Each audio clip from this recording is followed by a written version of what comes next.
सभी का नमस्कार। मेरा नाम श्याम कुमार आंडिल है। मैं शासकीय उच्चतर माध्यमिक विद्यालय अकलासराय विकासखंड सोनहर जिला कोरिया छत्तीसगढ़ विद्यालय में कार्यरत हूँ।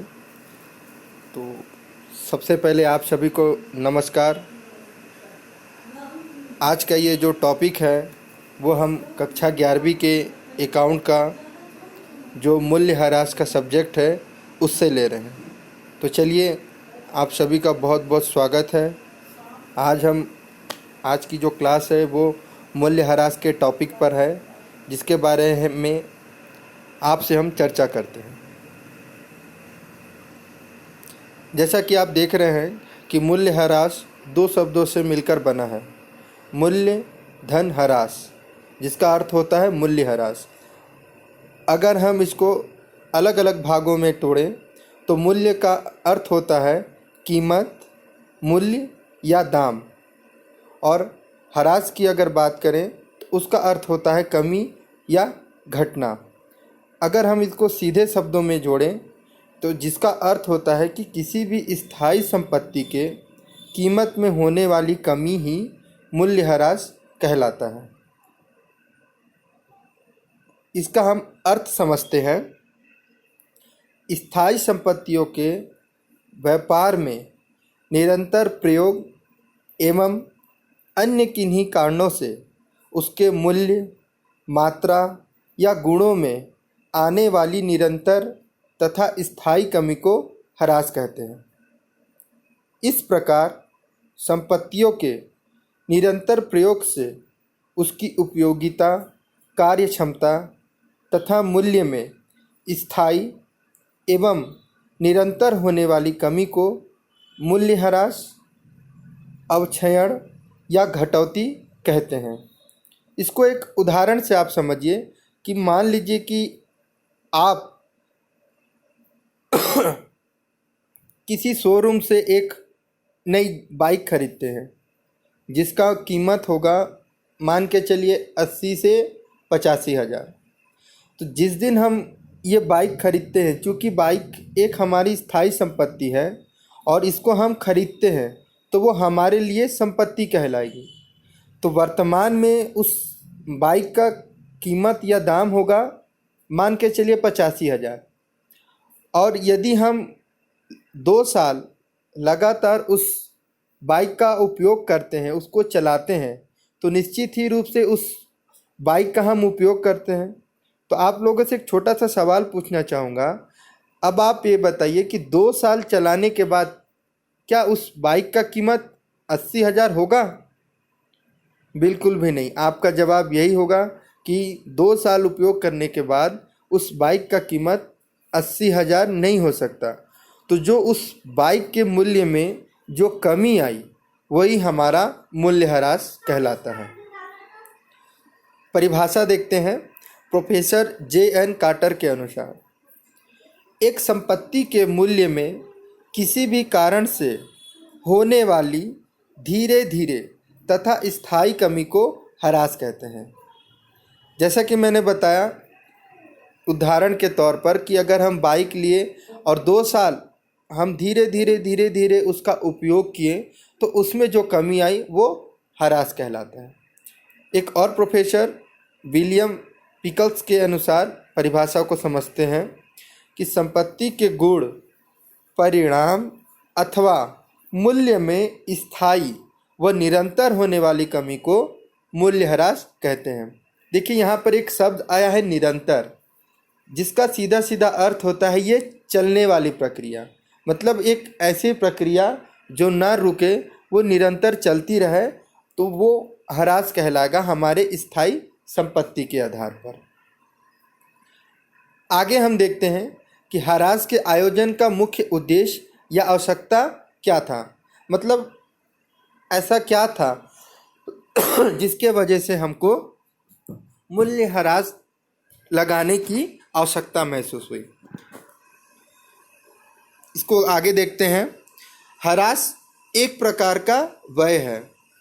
संपत्ति के निरंतर प्रयोग से इसके मूल्य में कमी आती है और इस कमी को प्रतिवर्ष लाभ हानि खाते में लिखना आवश्यक है, अन्यथा शुद्ध लाभ या हानि का सही पता नहीं लग सकता है।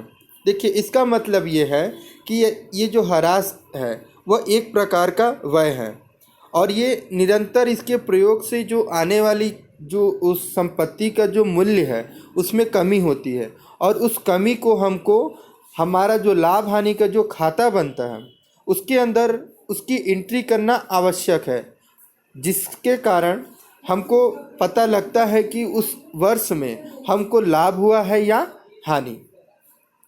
अगला है, किसी भी व्यवसाय को सही वित्तीय स्थिति का अध्ययन उसके आर्थिक चिट्ठे द्वारा होता है। अतः यह आवश्यक है कि चिट्ठे में सभी संपत्तियों को उनके वास्तविक मूल्य पर दिखाया जाए। इसके अंतर्गत जो हमारा व्यापार का जो आर्थिक स्थिति है वो चिट्ठे के द्वारा से प्रदर्शित किया जाता है। चिट्ठा वो होता है जिसमें हमारा आय व्यय के साथ साथ हमारे संपत्ति दायित्व सभी चीज़ों का समावेश करके एक खाता बनाया जाता है, जिसको हम चिट्ठे का नाम देते हैं। अगला है, ह्रास का एक उद्देश्य यह भी है कि जब संपत्ति का जीवन काल समाप्त हो जाता तो नई संपत्ति खरीदकर उसका पुनः स्थापन किया जा सके।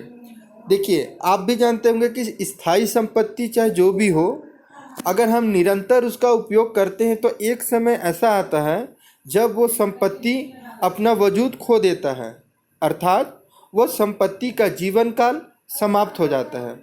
ऐसे स्थिति में हम अपने व्यवसाय को चलाने के लिए जो संपत्ति हो उसको हम पुनः खरीदकर उसकी स्थापना करते हैं। अगला है, पूंजी को सुरक्षित रखने की दृष्टि से भी ह्रास का प्रबंध किया जाता है। देखिए, जो हमारा जो पूंजी है उसको सुरक्षित रखने की दृष्टि से भी हम ह्रास लगाते हैं। यदि हम किसी मशीन पर ह्रास नहीं लगाएंगे तो जो हमारे पूंजी है उसका हम सदुपयोग नहीं कर पाएंगे।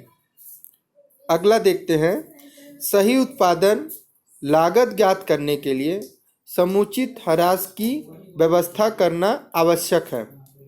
यदि ह्रास के लिए आयोजन न किया जाए तो वस्तुओं की सही उत्पादन लागत की जानकारी नहीं होगी। जैसा कि आप जानते हैं कि किसी भी वस्तु पर ह्रास ज्ञात करना है तो उस वस्तु का हमको सही मायने में उत्पादन लागत कितनी आई है इसकी जानकारी भली भांति हो जाती है और जानकारी ज्ञात करने के लिए हमको ह्रास लगाना आवश्यक हो जाता है।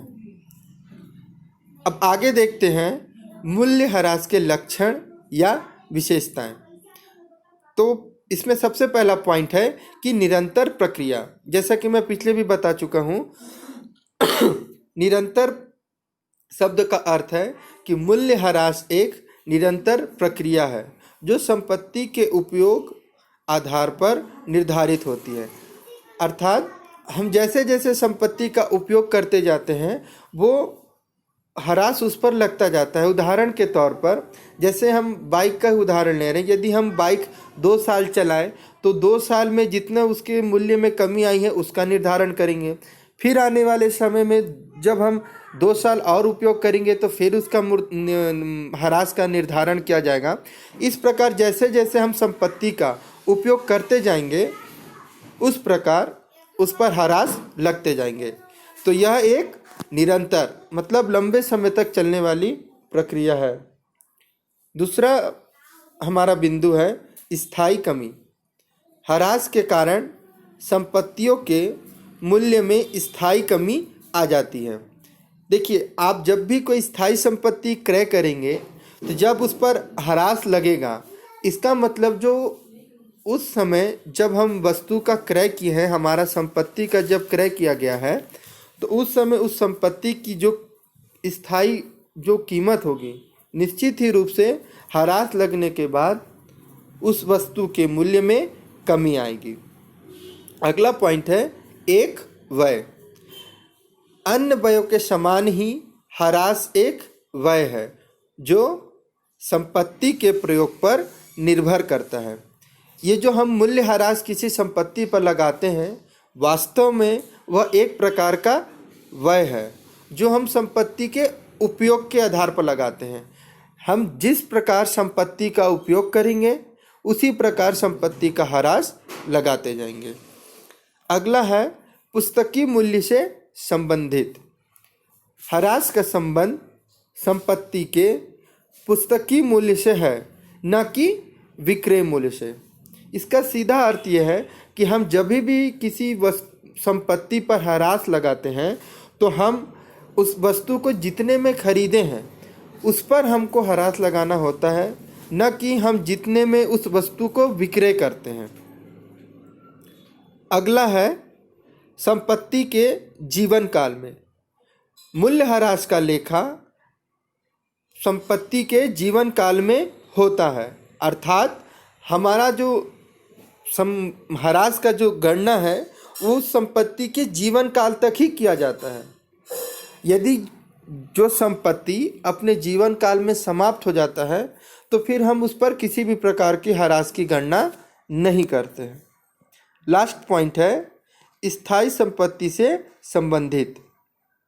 मूल्यह्रास का संबंध स्थायी संपत्तियों से प्रति वर्ष एक निश्चित आधार पर किया जाता है। जो हम मूल्यह्रास लगाते हैं किसी संपत्ति पर तो वो प्रति वर्ष एक निश्चित आधार पर लगाते हैं और उसी के गणना के अनुसार हम किसी भी संपत्तियों का मूल्यह्रास की गणना करते हैं। आज का ये टॉपिक यहीं तक था। आगे इसी के आगे हम मूल्यह्रास की गणना कैसे किया जाता है उसके बारे में हम विस्तृत चर्चा करेंगे। नमस्कार।